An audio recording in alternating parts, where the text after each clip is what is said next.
સ્વામિનારાયણ હરે સ્વામિનારાયણ હરે. ગઈકાલે આપણે જીત્યું કે ભગવાને કામદેવને જીત્યો, એમાં ભગવાને જીતીને પણ કોઈ પણ પ્રકારની શક્તિ કે કોઈ પણ પ્રકારનું એને શું તાપ કે એવું કંઈ આપ્યું નહીં, કે એને ઠપકાર્યો કે એવું પણ કંઈ કર્યું નહીં. ઉલટાનું શું કર્યું કે ભાઈ એ કામદેવને એમ કહી કે સ્વર્ગના આભૂષણો રૂપ ઉર્વશી વગેરે અનેક અપ્સરાઓ સંકલ્પ માત્રથી સર્જી આપી. એ રીતે કેવળ ક્ષમાથી જ કામને જીત્યો. આ અર્થ યન્માનસમ આ શ્લોકથી કહે છે. ઋષિઓ કામનો નિગ્રહ કરી શકે છે પણ ક્રોધનો કરી શકતા નથી. કામનો નિગ્રહ કરવા પ્રવર્તેલા તપસ્વીઓ રોષને જ ઉત્તમ ઉપાય પ્રમાણે આશરે છે. જે રોષને લીધે બીજાઓને શાપ આપે છે. મહાદેવે પણ પોતાના તપમાં અંતઃસૃષ્ટિ કરવારૂપ સ્વકાર્ય સમર્થ થયા નહીં. પછીથી તેઓ તમો સ્વયં ભગવાન અવતરીને અસુરનો નાશ કરી વેદ લાવી આપ્યા. ત્યારે બ્રહ્મા લબ્ધ દ્રષ્ટિ થયા. એ રીતે ધર્મરક્ષણ માટે તમો જ તે સમયે અવતરો છો. માટે આવું આપનું કર્મ અમર વર્ગથી દુષ્કર છે એવા સર્વેશ્વર આપ નારાયણની હું સ્તુતિ કરું છું. એટલે કહેવાનું તાત્પર્ય એવું છે કે ભાઈ જે દેવતાઓને પણ દુષ્કર છે એવો કામ જીતીને ઋષિમુનિઓ કામને જીતવા જાય ત્યારે ક્રોધને વરે છે, ક્રોધ કરનારા છે. પછી એમ કહે કે સૃષ્ટિરૂપ કાર્ય કરવા સમર્થ થયા નહીં. કોણ? બ્રહ્માજી એમ કહીએ નહીં. હા, એટલે બ્રહ્મા પણ નષ્ટ દ્રષ્ટિ થઈને સૃષ્ટિરૂપ સ્વકાર્ય કરવા સમર્થ થયા નહીં. બ્રહ્માજી પોતે બિચારા બેઠેલા કંટાળી ગયા. બ્રહ્માજી પોતે થાકી ગયા. સમય કેટલો બધો નારચાની અંદર ગયા, બહાર આવ્યા, કેટલો બધો સમય નીકળી ગયો અંદર. ખબર છે ને તમને? કમળનું પેલું નારચું નીકળેલું છે એની ઉપર પેલા બ્રહ્માજી. અરે ભાઈ તમે જવા દો એ વાત. તમે વાંચતા હો ને ઘરે, તમને વાંચતા વાંચતા થાક લાગી જાય તો પેલા બ્રહ્માજી તો મેં કહું કે કેવી રીતે ચાલતા ચાલતા કંટાળી જાય ને. બરાબર. એટલે બ્રહ્માજીને સૃષ્ટિ કરવાનું કહ્યું એટલે કહ્યું ભગવાને તો આજ્ઞા કરી. એટલે આકાશવાણી થઈ તો ભાઈ સૃષ્ટિ તમારે કરવાની છે. બ્રહ્માજીને એમાં એવો સંકલ્પ થયો કે હું આજે કમળ ઉપર બિરાજમાન છે નારચું કાઢ. અંદર ચાલતા ચાલતા નીચે ગયા, 100 વર્ષ નીકળી ગયા, કમળનો એન્ડ જ નહીં આવે કોઈ. વિચાર કરો કે કેટલું મોટું હોય કમળનું નારચું, એમાં ચાલ્યા જાય તો બીજી તો કઈ વાત જ ક્યાં કરવાની. એટલે બ્રહ્માજીને પછી થયું કે હવે શું કરવું? તો નિરાશ થઈને બેઠેલા. એટલે ભગવાને શું કહ્યું? તપ તપ તપ એમ કરીને આજ્ઞા થઈ. એટલે પછી તપશ્ચર્યા કરવાનું એમણે સ્ટાર્ટ કર્યું ધીમે ધીમે ધીમે. પછી ભગવાન પ્રસન્ન થયા. પછી ભગવાનને કહ્યું કે તમે આ સૃષ્ટિ કરવાની વાત કરો છો, આ તો કામ બધું બહુ અઘરું છે, કઠણ કામ છે. એટલે ભગવાન કહે કે તમે કામ કરો, કાર્યને એમ કે તમે આરંભ કરો. પછી તમારે જ્યાં જ્યાં જેવી જેવી જરૂર હશે મને પુકારજો, તપ કરતા રહેજો. આ ક્ષીર સમુદ્રને કાંઠે એમ કે તમે આવજો એટલે હું તમને મદદ કરીશ. હું સાક્ષાત પોતે પ્રગટ થઈશ. એટલે પછી સૃષ્ટિ બનાવી. પછી પણ દેવતાઓને કે કોઈને કંઈ પણ તકલીફ હોય બ્રહ્માજી પાસે જાય. એટલે બ્રહ્માજી ક્યાં મોકલે? અમને ક્ષીર સમુદ્રના કિનારે મોકલે, જ્યાં ભગવાન પોતે એમ કે સાક્ષાત બિરાજમાન છે. બરાબર. એટલે કહેવાનું તાત્પર્ય એવું છે કે ભાઈ ભગવાન પોતે એમ કે સર્વેશ્વર છે. દેવો માટે પણ જે દુષ્કર કાર્ય છે, અઘરું કાર્ય છે, એ પરમાત્મા નારાયણ પોતે જ કરી શકે છે. એવા નારાયણને એમ કે હું પ્રણામ કરું છું. આવી સ્તુતિ કોણે કરી? સતાનંદ સ્વામીએ કરી. ક્ષીરસાગર ક્યાં આવ્યો? ક્ષીરસાગર હમણાં પેલા રાકેશે કહેલું તો ખરું કાં આવ્યો હતો? પેલા એની સ્વર્ગલોકને એની વચ્ચે આવેલો છે ઉપર. સત્યલોક ને સ્વર્ગલોકની વચ્ચે આવેલો છે ક્ષીર સમુદ્ર. બ્રહ્માંડની અંદર જ આવેલો છે. જરાત નારાયણ પેલા નાગની ઉપર સુતા છે એ સુખશયામાં. ના, એ અલગ છે. ક્યાં છે? સુખશયામાં એ તો અલગ છે બાજુ. ના, અલગ છે. એ નાગની ઉપર એ તો તમે જે કેવું તે નીચે ગર્ભોદક જળમાં સુઈ ગયેલા છે. તો અરે અરે અરે અરે નીચે ગર્ભોદક જળ ખરું ને, એમાં શેષજીની ઉપર સુઈ ગયેલા છે ભગવાન. સૃષ્ટિનું સર્જન પહેલા ભગવાને કીધું ગર્ભોદક જળમાં સુઈ ગયેલા. સૃષ્ટિનું સર્જન થતું ને કાંઠે કહેલું જ ને તો. અને ત્યારે બી ભગવાન ગર્ભોદક જળમાં સુઈ ગયેલા. પણ અત્યારે જે ક્ષીર સમુદ્રની વચ્ચે જે આપેલું કયું સ્થાન છે, આપણે એને શું કહીએ? શ્વેતદ્વીપ કહીએ. એ શ્વેતદ્વીપ આજે એની વચ્ચે આવેલું છે. સ્વર્ગલોક અને સત્યલોક એની વચ્ચે આવેલું છે. મતલબમાં આપણે જે આ આપણું મૃત્યુલોક છે ને, એની ઉપરના જે 6 લોક કહેવાય ને, જનલોક, તપલોક, મહલલોક, એની ઉપર એક જગ્યા વચ્ચેની જગ્યા છે, ઇન બિટવીન જગ્યા, ત્યાં દિવ્ય લોક આવેલો છે. જેમ લાઈક આ બદ્રિકાશ્રમની જેમ કે આપણા મૃત્યુલોકની ઉપર જ આ હિમાલયની ઉપર જ આ બદ્રિકાશ્રમ આવેલો છે, પણ આપણે પ્રાપ્ત નથી. એમ દિવ્ય જગ્યા છે. માયાનો ત્યાં આપણે ત્યાં પ્રવેશ નથી જ્યાં સુધી આપણે આ શું કહેવાય માયાનો દેહ અને કારણ શરીરે યુક્ત જ્યાં સુધી છે ત્યાં સુધી એ પ્રાપ્ય નથી. પણ કોઈ એવો મોટો માણસ હોય કે જેણે શરીરને જીતી લીધું હોય, ભગવાનની કૃપાથી જઈ શકે છે. તો અર્જુનજી જેવા બહુ સામર્થ્યવાન હોય છે તો આને આ દેહ કરીને સ્વર્ગાદી લોકમાં જઈ જ શકતા હતા ને. નારદજી પણ જઈ શકતા હતા. એવા ઘણા ઉદાહરણ છે. બરાબર. એટલે બધી વસ્તુ ઉપાસના કરીને પ્રાપ્ત થાય છે, એવું નથી કે નહીં થતું. અને આ જે બ્રહ્માજીને કે જેને કોઈ સૃષ્ટિ કાર્યમાં જે કંઈ જોડાયેલા છે એમને પણ ભગવાન એક જ પ્રાર્થના કરે છે કે જ્યારે તમારું કાર્ય તમને અઘરું લાગે, દુર્ભિક્ષ લાગે, ત્યારે તમારે શું ઉપાસના કરો, તપ કરો, મને યાદ કરો એટલે હું તમને મદદ કરીશ. એ હકીકત છે. તમે આમ પણ દુનિયામાં પણ કોઈ કાર્ય માટે આપણે હેરાન થતા હોય એવું હોય તો આપણે ભગવાનને જ યાદ કરીએ છીએ ને. સામાન્ય રીતે નિયમ છે કે આપણે ભગવાનને જ યાદ કરીએ છીએ. આ યજ્ઞ યાગાદિક દ્વારા દેવતાઓને જે કાંઈ આહુતિ આપીએ છીએ એ પણ છેલ્લે પહોંચે તો ભગવાન છે, નારાયણને જ પહોંચે છે. બરાબર. એટલે કહેવાનું તાત્પર્ય ટૂંકમાં અહીંયા એવું છે કે ભાઈ પછીથી તમો સ્વયં ભગવાન અવતરીને અસુરોનો નાશ કરીને વેદ લાવી આપ્યા. પેલા અસુરો જેવી સૃષ્ટિ કરી બ્રહ્માજીએ વેદ લઈને ચાલ્યા ગયા, બધા ભાગી ગયેલા ને બધા લઈને. પેલો પહેલા તો પેલો હયગ્રીવ આવેલો ને પેલો ઘોડો બનીને સૃષ્ટિની શરૂઆતમાં જ, પછી ભગવાને હયગ્રીવ અવતાર ધારણ કરેલો. હા, પછી એની જોડે ફાઇટ કરેલી ને બધું પેલું આમાં છે વિષ્ણુ પુરાણમાં આખી વાત લખેલી છે.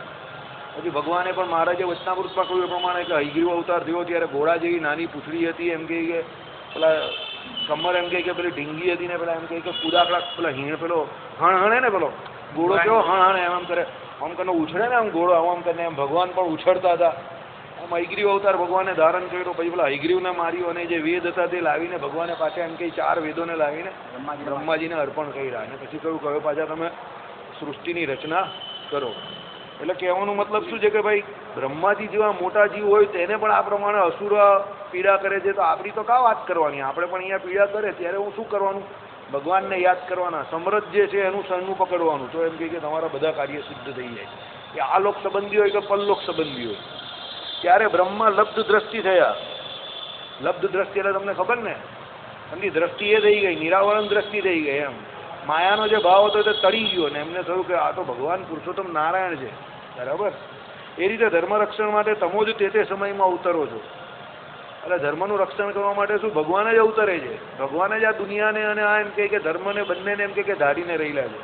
અનંત કોટી બ્રહ્માંડ જે છે તે ભગવાનના આશરે જ છે. આ વાસુદેવ મહાત્મયમાં એ આપણે આધ્યાત્મિક તત્વ આખ્યાનમાં વાંચેલું ને કે પેલા સહસ્ત્રમુખી જે નીચે પેલા શેષ નારાયણ છે એની એક ફેણની પેલા એની ઉપર જ ખાલી આમ અદ્ધર જ રહેલું જ બધું. ફૂટબોલની એમ ઉછાળે છે. એમ ફૂટબોલ ઉછાળે ને આમ એવી રીતે આખા બ્રહ્માંડ નામ 14 લોકને તો ઉછાળે છે. એટલે તો પેલો સહસ્ત્ર ફેણ વાળા પેલા એ મજબૂત છે. આ શેષજી જે ધાર એ પાછા ભગવાનના લાગે. તો ભગવાનના બળનો, ભગવાનના સામર્થ્યનો, ઐશ્વર્યની તો કઈ વિચાર જ નહીં કરવાનો. એની એક ફેણ પર આ 14 લોકનું બ્રહ્માંડ ફક્ત રાઈના દાણાની એમ ઉડે છે. આપણે પેલા બળવાન માણસ પેલા ફૂટબોલ લે આમ પગથી આમ પેલા રમતા હોય છે, પેલા ટેસ્ટ કરતા હોય ત્યારે નહીં ઉછાળે આમ ધમ ધમ ધમ એવી રીતે આમ ફેણથી ઉછાળે છે. આમાં લખેલું છે આપણે શું અહીંયા ચલેલું આધ્યાત્મિક તત્વાખ્યાનમાં લખેલું છે. વાસુદેવ મહાત્મ્યમાં પણ કદાચ આવતું હશે. આ જે સ્ટોરી હોય તો બધી વાસુદેવ મહાત્મ્યમાં વધારે આવે આ બધી. બરાબર. પણ આ રાઈના દાણાવાળું ઉદાહરણ એનું નથી. રાઈના દાણાવાળું ઉદાહરણ બીજા કોઈ પુરાણનું છે. એ આધ્યાત્મિક તત્વાખ્યાનમાં ટાંકેલું છે. આખા પુરાણની વાત છે. અને તમે જે વાત કરી ને આ તમે કઈ વાત કરી નામ ભૂલી ગયો પેલા કયા ભગવાન વિરાટ નારાયણ. એ ચતુર્થ પ્રકરણમાં ગર્ભોદક જરમાં એ વિરાટ નારાયણ સુઈ ગયેલા છે અને એની સ્તુતિ કરેલી બતાવેલી છે કે સર્વ અવતાર તમારા જ છે. જે એકચ્યુઅલ સ્તુતિ છે શ્રીમદ ભાગવતની, તમારા ભાગવતમાં આવશે. એ વિરાટ નારાયણને જે વિરાટ પુરુષ એની અંદર વાસુદેવ ભગવાને પ્રવેશ કર્યો એટલે એ નારાયણ થઈ ગયા ને એને એમ કહી કે સર્વ અવતારના કારણ બતાવ્યા. એનો જવાબ મધ્યના 31માં લખેલો છે કે એવું કેમ લખ્યું કે તો વાસુદેવ ભગવાને પ્રવેશ કર્યો એટલે અવતારો સમર્થ થયા. બાકી એટલે અવતાર તો વાસુદેવ ભગવાનના છે, વિરાટ પુરુષ તો નથી. શ્રીમદ ભાગવત છે ને એની અંદર એ વિરાટ નારાયણને સર્વ અવતારના કારણ નથી બતાવ્યા, પણ એ ભગવાનનો પેલો અવતાર થયો. ભગવાને જ્યારે એની અંદર સ્પેશિયલ પ્રવેશ કર્યો. પેલા વિરાટ પુરુષ હતા પણ એ કોઈ કાર્ય કરવાને સમર્થ થયા નહીં એટલે ભગવાને પછી એમાં સ્પેશિયલ પ્રવેશ કર્યો એટલે એ ત્યારે ભગવાનનો અવતાર થયો. વિરાટ નારાયણ કહેવાય. એટલે એ પેલો અવતાર આ બ્રહ્માંડનો જોઈએ તો વિરાટ નારાયણ, પછી નંદનાર અને ત્રીજો કઈ વરાહ અને ચોથો આ અશ્વનો. મત્સ્ય થયેલો પછી વાળાને બધા પહેલો તો મત્સ્ય અવતાર થઈ ગયો. મત્સ્યની હાથે એવલ્યુ થયો. મત્સ્યના એવલ્યુ હાથે થયેલા. મત્સ્ય અવતાર કેમ પહેલો થયો? કારણ કે પેલી આખી દુનિયા હતી એટલે જે પેલો ત્રિલોકી હતી તે બળી જવાય એટલે ડૂબી જતી હતી ને, પેલા એમની પાસે મનુ ભગવાન પાસે આવેલો ને સત્યવ્રત તે, બરાબર છે? તમને ખબર હશે કદાચ, નહીં ખબર એ કહાની. ચાલો કહી દઈએ થોડી થોડી, બસ હાઇલાઇટ કરી દઈએ. મનુ ભગવાન હતા ને તે બેઠેલા હતા અને પેલા સત્યવ્રત હતા ને, રાજા સત્યવ્રત, એને કહેવા આવે છે કે ભાઈ આ બધું ડૂબી જવાનું છે, એટલે તમે એમ કહી કે આ બધું લઈને એમ કહી કે સૃષ્ટિમાં જે કોઈ સારી સારી વસ્તુઓના, જે વનસ્પતિઓના અને એના બીજ છે, જે કોઈ આ પશુ પક્ષીઓનું જે ટોળું છે બધું, એ બધાને લઈને એક સમુદ્રને વિશે ચાલ્યા જાઓ ને પેલો ઊંચો ભાગ એક પર્વતનો છે ને ત્યાં બધું લઈને પહોંચી જાઓ એટલે 7 દિવસમાં બધું બળી જવાનું છે, અરે ડૂબી જવાનું છે, જળ બંબાકાર થઈ જશે. પછી એમ કે મને બચાવવા કોણ આવશે, મને કોણ લઈ જશે? એટલે પછી એક હોડી આપીને બધું બહુ હતું એટલે ભગવાન વચ્ચે પછી પાછા હોડીને વચ્ચે જાય છે, પછી આવી જ જાય છે પાણી બધું લઈને જાય ત્યારે. એટલે પછી ભગવાન વચ્ચે મત્સ્ય અવતાર લઈને આવે છે, બધું ખેંચીને ત્યાં સુધી લઈ જાય છે કિનારા સુધી, ને પછી એ પર્વત ઉપર જાય છે ને ત્યાં પછી પેલી જે કોઈ વસ્તુઓ બધી એમની પાસે હતી બ્રહ્માંડવાળી એ બધી ત્યાં છૂટી કરે છે ને પછી પાછું બધું શાંત પડે પછી પાછી રચના કરે છે સૃષ્ટિ. આ પણ એક પુરાણની વાત છે. આની આ થાય આ વિષ્ણુ પુરાણની શરૂઆત. વિષ્ણુ પુરાણની શરૂઆત છે ને અહીંયાથી થાય છે, બરાબર? પુરાણોમાં આ બધી વાતો બહુ આવે એટલે તમને વાંચવામાં મજા આવે થોડુંક, ને ભગવાનનું મહાત્મ્ય પણ સમજાય. આ વિષ્ણુ પુરાણની શરૂઆત. ચલો. સારું છે, તમારા લોકોમાં જિજ્ઞાસા વૃત્તિ સારી છે જાણવાની, એ જાણીને મને આનંદ થયો. જિજ્ઞાસા મન હોય તો માળો એ જ હોય, બરાબર? હા, એટલે આપણે ક્યાં હતા? નહીં, એ ગડબડ થઈ ગઈ. હા, એક પાનું આગળ જતા ગયા. એટલે એ રીતે ધર્મ રક્ષણ માટે તમો જ તે સમય અવતરો છો, માટે આવું આપનું કર્મ અમરવર્ગથી દુષ્કર છે એવા સર્વેશ્વર આપ નારાયણની હું સ્તુતિ કરું છું. અમરવર્ગથી દુષ્કર છે એવું કહ્યું આ કાર્ય. અમરવર્ગ અહીંયા કોને કહ્યું ખબર ને તમને? દેવતાઓને કહ્યા. તમે કે દેવતાઓ કઈ રીતે અમર? ભાઈ, અમર શબ્દનો અર્થ એવો નહીં થાય કે કાયમ માટે અમર. જ્યાં સુધી આ બ્રહ્માંડ રહી ત્યાં સુધી જેની આયુ રહી તે બધા પણ અમરમાં જ આવે. દેવતાઓ પેલું એ પી ગયેલા ને અમૃત, એટલે એ બધા અમર થઈ ગયેલા જ્યાં સુધી બ્રહ્માંડ રહી ત્યાં સુધી. એટલે જ ને હવે ત્રિલોકી શબ્દનો અર્થ છે ને બધે અલગ અલગ કરેલો છે. અમુક જગ્યા પર ત્રિલોકી એટલે નીચેના 6 લોક, ઉપરનું આમ 7મું આપણું મૃત્યુલોક અને ઉપરના 6 લોક, એને એમ 6-6-1 એમ કરીને ત્રિલોકી 2, એટલે 7-6-1 એમ કરીને ત્રિલોકી ગઈ. અમુક જગ્યા પર ઉપરના 3 લોકને ત્રિલોકી ગઈ, મૃત્યુલોક, ભૂલોક ને ભુવનલોક, બરાબર? અમુક જગ્યા પર 7 પાતાળ અને એ આપણું મૃત્યુલોક ને એની ઉપરનો 1 લોક સ્વર્ગલોક, એને સુધીને ત્રિલોકી ગઈ. એટલે 3 આવા મત વર્તે છે. આપણે ડેપ્થમાં બહુ જવાની જરૂર નથી, કારણ કે તમારામાંથી કે મારાથી કોઈને ત્રિલોકીનું નાશ કરવાનું ભગવાન અત્યારે સામર્થ્ય આપવાના નથી, બરાબર? એટલે એ શબ્દનું અર્થઘટન તમે ભાઈ કોઈ જગ્યા પર જે કહ્યું હોય જ્યારે એ માની લેજો. પાછા બધા એના વાળની ખાલ ખેંચવા નહીં જતા કે અહીંયા આમ ને ત્યાં કેમ એવું. આના અર્થ એટલા 2-3 થાય છે ને કે આમાં લખેલું છે પેલામાં, આપણે ચલવું છે પણ અહીંયા ચૈત્ર ત્રિલોકીનો અલગ અલગ જગ્યા પર અલગ અલગ અર્થ કરવાનો છે, બરાબર? ચાલો, આ તો તમને કહી દીધું કે કાલે ઉઠીને કોઈ મારી જોડે બાજવા નહીં આવે. પાછા બધા અહીંયા બધા બોડીગાર્ડ ને ચેમ્પિયન લોકો બહુ છે, પાછા કુસ્તીબાજ લોકો પાછા બધા મગજવાળા બહુ છે, એટલે બધા મારી જોડે બાજવા આવે પાછા. અહીંયા તો આવું કહ્યું છે. હવે અમર વર્ગ એટલે અહીંયા દેવતાઓને અમર કયા, પેલું અમૃત પીધું એટલે અમર થઈ ગયા ને એટલે એને અમર વર્ગ કયા. એટલે એ દેવતાઓથી પણ આ કાર્ય બધા થતા નથી. અમુક અસુરો પણ જ્યારે એમ કહે કે પોતે એમ કે બળવાન થાય તો દેવતાઓને પણ પીડા પમાડે છે અને એમનું સુખ જે છે એ પણ છીનવી લઈ લે. તો એ અસુરો જ્યારે પીડા પમાડે ત્યારે કે બીજું કોઈ પણ બ્રહ્માંડનું કોઈ પણ અઘરું કાર્ય હોય છે અમર વર્ગથી એટલે દેવતાઓ પણ ન થતું હોય ત્યારે કોની મદદ માંગવા જાય? ભગવાન નારાયણની. બોલો ને, જાય છે ને તો બલી તો ગયેલા જ છે ને, ખજરી મૂક્યા બધાને, લાતો મારીને કાઢી મૂક્યા બધાને. સામર્થ્ય તો ખરું જ ને, તો તપનું સામર્થ્ય કરે જ છે ને. તો તમે તપ કરવાના છો તો 1 મિનિટની તપ કરવાના હોય તો બોલો અવસુરો જેવું તપ કરો ને તમે બંને ચાલ્યા જાઓ, આ બધા સ્વર્ગ ને જીતી ના હો પછી હું આવી જવા ત્યાં. તો નહીં, તપ નહીં કરો તો કઈ નહીં વાત, બરાબર? તો મને એમ કે તમે 1 મિનિટ કહીને હમણાં સ્વર્ગમાં જવાનો છો ને મને લઈ જવાનો છો તો હું આવી જાઉં. તમે તપ નહીં કરવાનો હોય તો વચ્ચે નહીં રોક્યા કરો મને ખાલી કરો.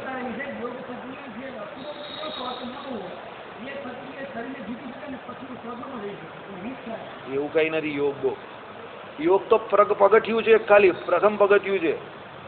શરીરને જીતે એટલે કઈ ઉપર નહીં પહોંચી જાય. યાદ રાખજો, શરીરને જીતવાવાળા આ લોકમાં બધા બહુ પહેલવાનો છે. ઉપાસના કરવી પડે, મેઇન વસ્તુ ઉપાસના છે.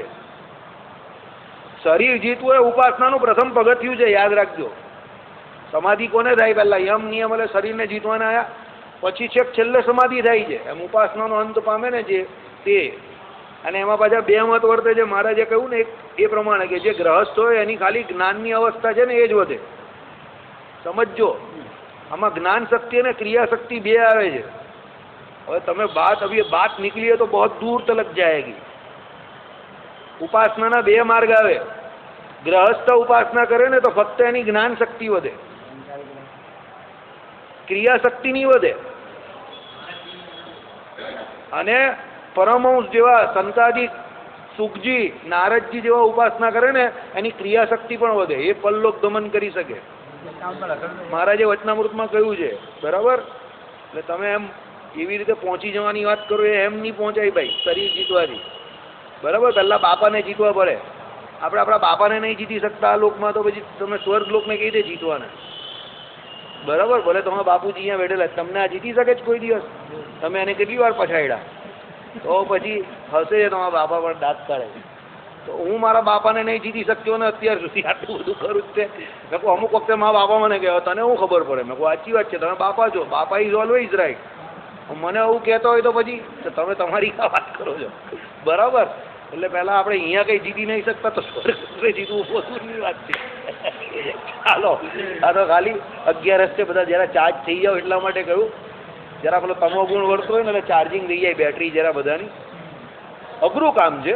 ઉપાસના એ કરીને સિદ્ધ થાય એવું છે. દરેક શાસ્ત્રોમાં એ પ્રમાણે દેવતા ભલે હોય ને, સમજો, ભલે દેવતા હોય ને કે ભલે મનુષ્ય હોય ને કે ભલે ગમે એવો પામરજી હોય, ઉપાસના સિવાય કંઈ સિદ્ધ નહીં થતું.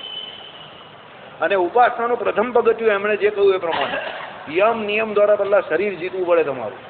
તમે તમારા શરીર ઉપર નિયમન મેળવો પછી જ તમે આગળ વધી શકો, બરાબર. ચાલો, સોરી અશોકભાઈ, બરાબર. એટલે તમને જે કંઈ હમણાં પર્સનલ કમેન્ટ મારી એ બદલ સોરી, ને તમને પણ માફ કરજો કદાચ કંઈ વધારે બોલાવ્યું તો.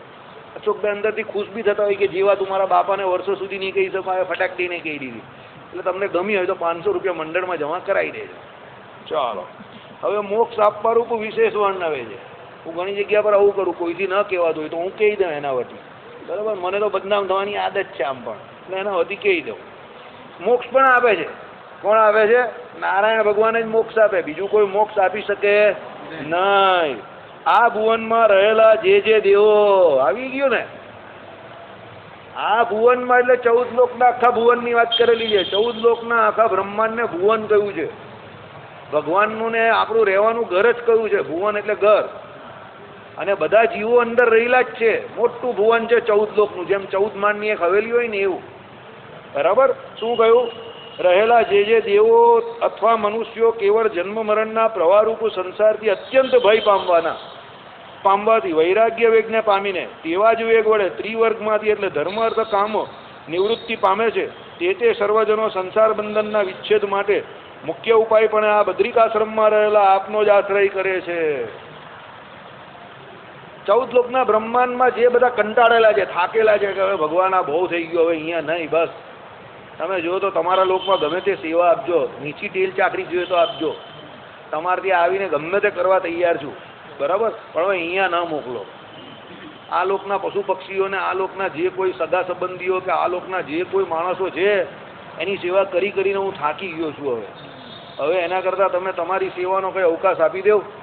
એમ કરીને 14 લોકના બ્રહ્માંડમાં પેલો જે ફર્યા કરે જન્મ મરણમાં, ઉપર જાય નીચે જાય, ઉપર જાય નીચે જાય, કાલે આપણે જોયું ને એ પ્રમાણે, બરાબર. અને એનાથી કંઈક વૈરાગ્ય પામે તો પછી એ શું કરે? ઉપાય પણ બદ્રિકાશ્રમમાં રહેલા આ ભગવાન નારાયણ એના શરણે જાય.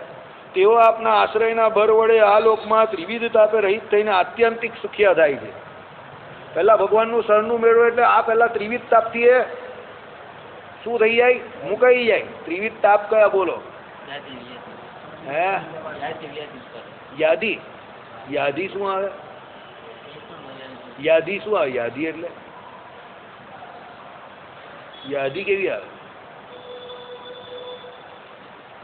યાદી એ કેવી આવે? યાદી કેવી આવે? આદિ. પછી વ્યાધિ ને પછી ઉપાધિ. આધિ કોને કહેવાય? અશોકભાઈ બોલો. અશોકભાઈને ત્રણ ખબર છે. બસ પછી શરીરનો જે મંડવાળો હોય તો વ્યાધિ. પછી ફોરેવરની બધા શરબત પીવડાવવાના, જ્યુસ પીવડાવવાના એટલે એનો વ્યાધિ બધો શરીરનો ભાગી જાય. ને પછી એક વધી આવે હે તમારા 4 નંબર દૂરથી જે આવે બધી ઉપાધિ. એટલે મેં કહ્યું ને તમારા 4 નંબર દૂરથી જે આવે તે બધી ઉપાધિ. ચાલો આગળ જઈએ. સમજને વાલે સમજ ગયે. એટલે એવા નારાયણની હું સ્તુતિ કરું છું. બરાબર. એટલે ઉપાધિ, આદિ, વ્યાધિ ને ઉપાધિ આ ત્રણે કરીને બધા જીવ પીડાયા કરે છે. દેવતા સંબંધી ઉપાધિ આવે ઘણી વખત, આપણાથી કઈ થાય નહીં. ત્યારે રેલ આવી જાય આપણે ફેમસ એકદમ ભાગવતનું ઉદાહરણ દસમ સ્કંદનું, પેલા ઇન્દ્ર બારે મેઘને આજ્ઞા કરી કે નીચે જઈને ખાંગા કરી નાખ્યા ને બધું આખું બધું તરબોળ થઈ ગયું પાણીથી. આખું મથું, વૃંદાવન, ગોકુળ બધું આખું દેવતા સંબંધી ઉપાધિ આવી ગઈ ને. શરીરનો વ્યાધિ તમે બધા જાણો જ છો. આ શરીર છે કઈ એનું કઈ ઠેકાણું નથી. આજે કેવું ને કાલે કેવું. ને ત્રીજો ઉપાધિ. ઉપાધિ રૂપે આ લોકમાં તમને કોઈને કોઈ હોય જ છે. કોઈ મા રૂપે આવે, કોઈ બાપ રૂપે આવે, કોઈ સંબંધી રૂપે આવે, કોઈ ભાઈ રૂપે આવે, કોઈ મિત્ર રૂપે આવે, કોઈ આડોશી રૂપે આવે, કોઈ પાડોશી રૂપે આવે, કોઈ વેપારનો હરીફ આવે, કોઈ 10 વર્ષ જૂનો દોસ્તાર આવી જાય દુશ્મન બનીને. આ બધા આવ્યા કરે. આ બધા ઉપાધિ રૂપ. આ બધા પૂર્વના આપણા જે કંઈ વેરીઓ એ બધા આ વખતે શું સગા સંબંધી કોઈને કોઈ રૂપે આવેલો હોય ને આપણે હેરાન કરે. આ આદિ વ્યાધિ ઉપાધિ જે ત્રિવિધ તાપ કહે એનાથી બચાવનારા કોણ છે? ભગવાન નારાયણ જ છે. બરાબર. એટલે એ ભગવાનને શરણે જાય એની ઉપાસના કરે તો એનાથી રહિત થઈ જાય. આત્યંતિક સુખિયા થાય છે. આત્યંતિક એટલે ભગવાનનું શરણું મેળવીને ભગવાનના ધામમાં પહોંચી જાય. બરાબર. અને પછી આ લોકને વિશે કદાપી આવતા નથી એવું એને સુખ પ્રાપ્ત થાય છે. એવા આપ નારાયણની હું સ્તુતિ કરું છું. એવો જે તમને આત્યંતિક સુખ એટલે શું? પુનરપી જન્મમ પુનરપી મરણમ. પછી આ લોકમાં કોઈના તમારે પેલા ફટાકા સટાકા ખાવા પડતા નથી. સીધા ભગવાનની શરણમાં પહોંચી ગયા, ભગવાનના ધામમાં પહોંચી ગયા અને ત્યાં ગયા પછી પાછું આવવાનું નથી. આપના પાદ પદ્મના પરાગ રાગમાં જ એક અનુરાગ વાળો. હા હા હા, શું વાક્યમાં લખેલું છે, મજા આવી ગઈ. આપણા પાદ શું લખ્યું છે? પદ્મ. પાદ પદ્મ એટલે શું ભાઈ? હા, પગ જ ને, કઈ બીજું નહીં સમજતા. પાદ પદ્મ એટલે ચરણ કમળ. પદ્મ એટલે શું? કમળ કયું, અને પાદ એટલે ચરણ. એટલે બહુ ઊંચી ભાષા વાપરી છે, ચરણ કમળ. બરાબર. કોઈ ખોટો અર્થ કે કોઈ ખોટો શબ્દ અર્થઘટન કોઈ ખોટું નહીં કરતા. પાદ પદ્મ કહ્યું એટલે. ચાલો આગળ જઈએ. પરાગ એટલે ખબર તમને? કમળમાં પરાગ આવે ને પેલી સુગંધીદાર પરાગ, એને પરાગ કહેવાય. જેમાંથી સુગંધી ભાગ, જે સૌથી શ્રેષ્ઠ ભાગ કયો એને પરાગ કહી. એના રાગમાં જ એક અનુરાગ વાળા. હવે એમાં ભલભલાને રાગ થઈ જાય. આપણે નથી જોતા પેલા ભગવાનનો મૂર્તિ એક, અને ટીવી સિરિયલમાં તમે જોતા હોય તો આમ ભગવાન શાંતિથી આમ કમળ સૂંઘતા હોય આમ ને મજા લેતા હોય. બરાબર. એટલે કમળમાં જે સુગંધ છે એ સુગંધ લેતા હોય, પુષ્પોમાં જે સુગંધ છે એ સુગંધ લેતા હોય. એટલે પુષ્પો એની સુગંધ દ્વારા ઓળખાય છે. અને પુષ્પોમાં મુખ્યપણે જે સુગંધ છે એ સુગંધ જ મુખ્ય છે. સુગંધ વગરનું પુષ્પ નકામું. બરાબર. કોઈ ગ્રહસ્થાશ્રમીના ઘરે તમે જાઓ, બધું બરાબર હોય, ઘરવાળી હોય, છોકરા હોય, બધું હોય, પણ એ ઘરવાળીને છોકરા એના કયામાં જ નહીં હોય તો પછી એનો ગ્રહસ્થાશ્રમ આવ નકામું. એમ ફૂલ ગમે એટલું સારું દેખાતું હોય, અંદર સુગંધ જ નહીં આવતી હોય તો આવ નકામું. હા, હું નહીં કહેતો, શાસ્ત્ર કહી જ આપણા કે ભાઈ શ્રેષ્ઠ ગ્રહસ્થાશ્રમ ક્યારે કહેવાય? કે ભાઈ ઘરવાળી તમારી તમને રાજી રાખતી હોય, તમારા છોકરા તમારા કયામાં હોય, તમારા કામ ધંધા વ્યવસ્થિત ચાલતા હોય તો એ ઉચ્ચ ગ્રહસ્થાશ્રમનું સુખ કહેવાય. બરાબર. પણ પછી તમારી ઘરવાળી તમારા કયામાં નહીં હોય, છોકરા તમે કેવું કે ભાઈ તારે અહીંયા જવાનું તો કતારગામ કેવું તો ઉધના જઈને ઊભો રહી જાય એવા હોય. બરાબર. તો એ પછી ગ્રહસ્થાશ્રમનું શ્રેષ્ઠ સુખ નહીં, એનાથી બધી ચિંતાઓ વધી જાય આપણી. એટલે ભાઈ તમારે કાયમ એને ઉધના જવાનું કહીને કતારગામમાં ઊભો રાખવો પડે. ઘરવાળીને પછી તમારે કાલે હવે બારસના પાનના હોય ને તમને એમ થાય કે સવારના પરમાં પુલાવ ખાવો છે એટલે એને કહેવું પડે ગરમ ગરમ ખીચડી કરી દેજે સવારે, ચાલ. બરાબર. એટલે તમારી ઉપર ગરમ થશે. ખીચડી થોડી ખવાય પાનનામાં સવારના પરમાં, આમ તેમ અપસુકન થશે. સવારે ખીચડી નહીં ખવાય, હું તમારા માટે ફર્સ્ટ ક્લાસ પુલાવ બનાવી દઈશ. એટલે તમારે ખીચડીના નામે પુલાવ બનાવડાવવો પડે. બરાબર. આવી બધી ટ્રીક હોવી એ તમારે શીખવી પડે હવે. બરાબર. એટલે દુનિયામાં આવા જે કાર્ય છે એ બધા જેણે એ કાર્ય નહીં કર્યા એને જ આ બધા લેખાણ કરેલા છે. સમજી જજો. પ્રેમ ઉપર બધી જેટલી કથા વાર્તાઓ લખાય એ જેણે લગ્ન નહીં કર્યા, પ્રેમ નહીં કર્યો એને જ લખેલી છે. બરાબર? એટલે બધું આવું જ છે. દુનિયા આખી ગરબડવાળી છે આ પ્રમાણે. ચાલો, એટલે આવું છે. આ આપણા કયામાં ના હોય. એટલે પુરાણોમાં આપણે ત્યાં કહ્યું કે એ શ્રેષ્ઠ ગ્રહસ્થાશ્રમ નથી. સમજો.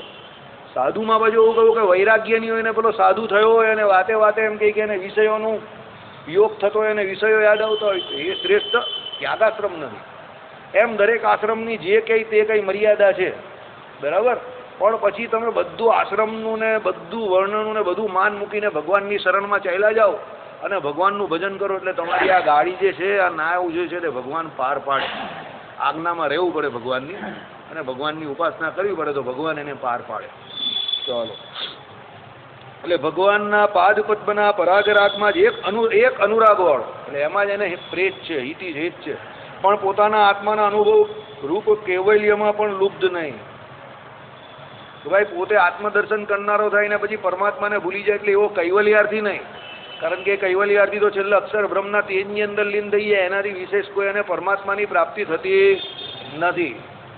એટલે આત્માથી પર જે પરમાત્મા તત્વ છે એ પરમાત્માના આનંદમાં જે મગ્ન રહેનારો. બહુ ઊંચી વાત છે આ બધી, વેદાંતની વાત છે અને મતોની વાત છે. તમને બધાને અત્યારે બાઉન્સર જતા હશે, હેલ્મેટ પર વાગતું હશે, બરાબર? ઘણા તો બેભાન પણ થઈ ગયા હશે, આંખ ખોલીને બેભાન હશે ઘણા તો. આમ આંખ ખુલ્લી અંદરથી બેભાન, મૂર્છા અવસ્થામાં. બરાબર? કૈવલ્યાર્થીઓ કયા છે? જે આત્મદર્શનને જ પોતાની ઉપાસનાનું અંતિમ તબક્કો માને છે કે ભાઈ પોતાના આત્માનું દર્શન થઈ ગયું એટલે પૂરું થઈ ગયું. એ આત્મા શું પરમાત્મા, એ જ પરમાત્મા છે.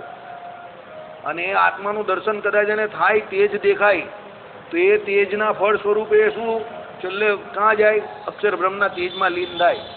ભગવાનની કઈ પ્રાપ્તિ એને થાય નહીં. એટલે અહીંયા ભગવાને ચોખવટ કરી. શું? પાદ પદ્માં કહ્યું એટલે શું? કે ભગવાનના ચરણારવિંદની એને પ્રાપ્તિ થાય. એટલે સાકાર ભગવાનની ઉપાસના અને સાકાર એ ભગવાનની સેવામાં જ જાય, એમાં એને અનુરાગ હોય. એટલે શું? દીનજન પણ બ્રહ્માંડના અનુભવાતા બ્રહ્મા સુધીના સમગ્ર સાંસારિક સુખને પણ કેવળ એક ક્ષણ પણ ઈચ્છતો નથી. કે આવો ભગવાનનો ભક્ત છે એ અનંત કોટી બ્રહ્માંડનું જે સુખ જે છે, છેક છેલ્લામાં છેલ્લા સુખ બી જે કયું સુખ કયું? બ્રહ્મા સુધીનું સુખ. કારણ કે બ્રહ્માજીએ સૃષ્ટિની રચના કરી તો બ્રહ્માના લોકમાં સૌથી વધારે સુખ હોય ને. મહારાજે કહ્યું ને, આના કરતા આમાં, આના કરતા આમાં, આના કરતા આમાં સુખ વધારે. આ બ્રહ્માંડની અંદર સૌથી વધારે સુખ બ્રહ્માજીના લોકમાં હોય. કારણ કે બ્રહ્માજી તો પરમપિતા છે સત્યલોકમાં.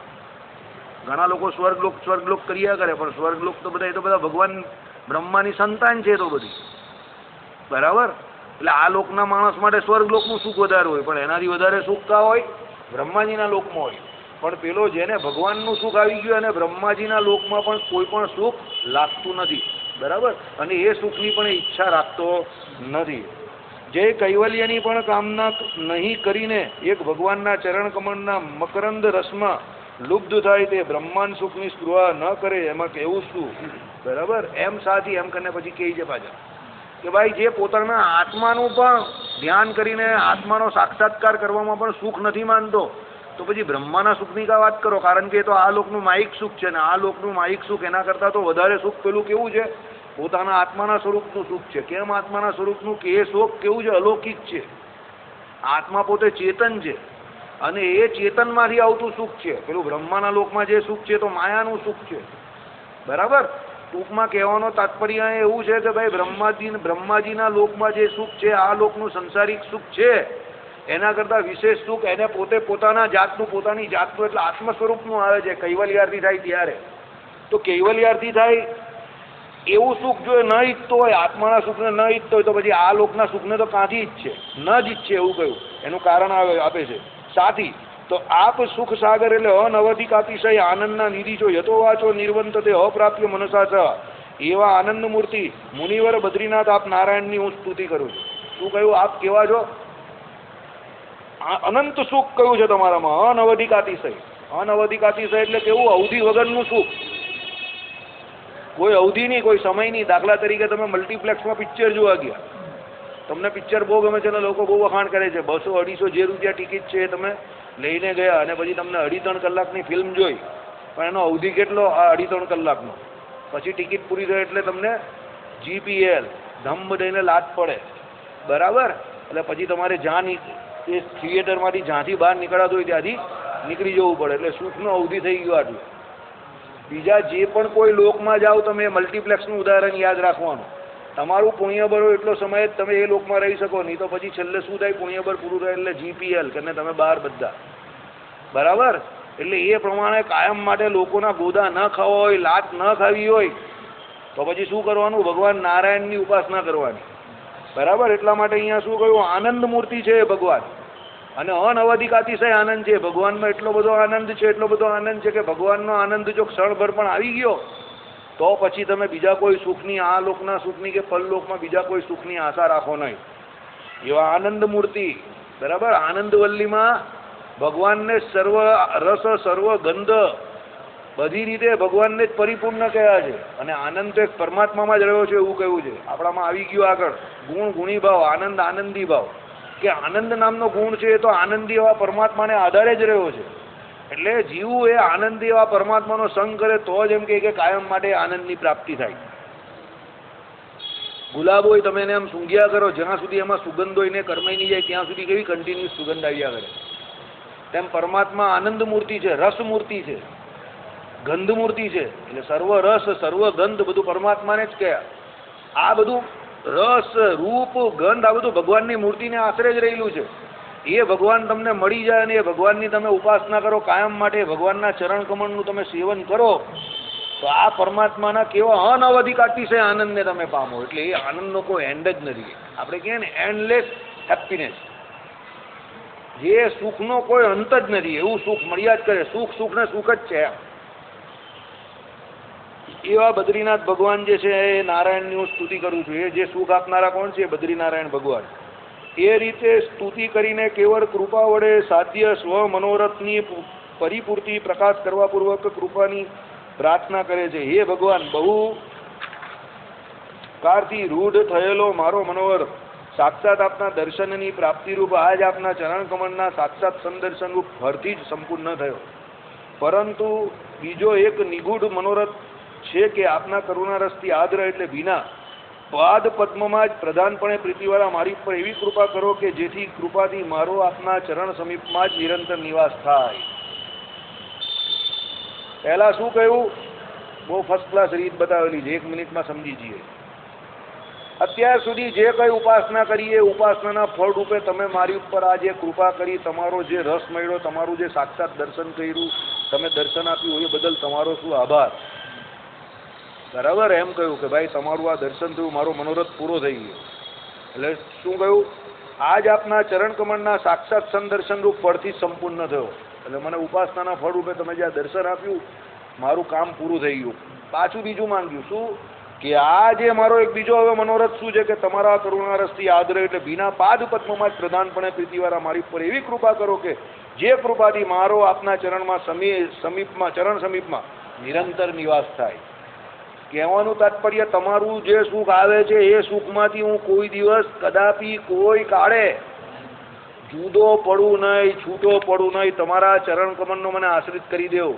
એટલે એકમાં બધું માંગી લીધું કે ભાઈ તમારું આ સુખ જે મને અત્યારે મળે કાયમ મળતું જ રહે એમ. બરાબર? ગુજરાતી જેવી વાત કરી નાખી. ગમે ત્યાં જાય કંઈ પણ લઈને જવાનું, આપીને કંઈ ના આવવાનું. બરાબર? પેલો ગુસ્સે થઈને ગાળ આપે તો પણ એને થેન્ક યુ કહેવાનું કે ગુજરાતી છે તે બે નવી ગાળ તો શીખવાડી. શ્રીપતિમ શ્રીધરમ સર્વદેવેશ્વરમ ભક્તિ ધર્માત્મકમ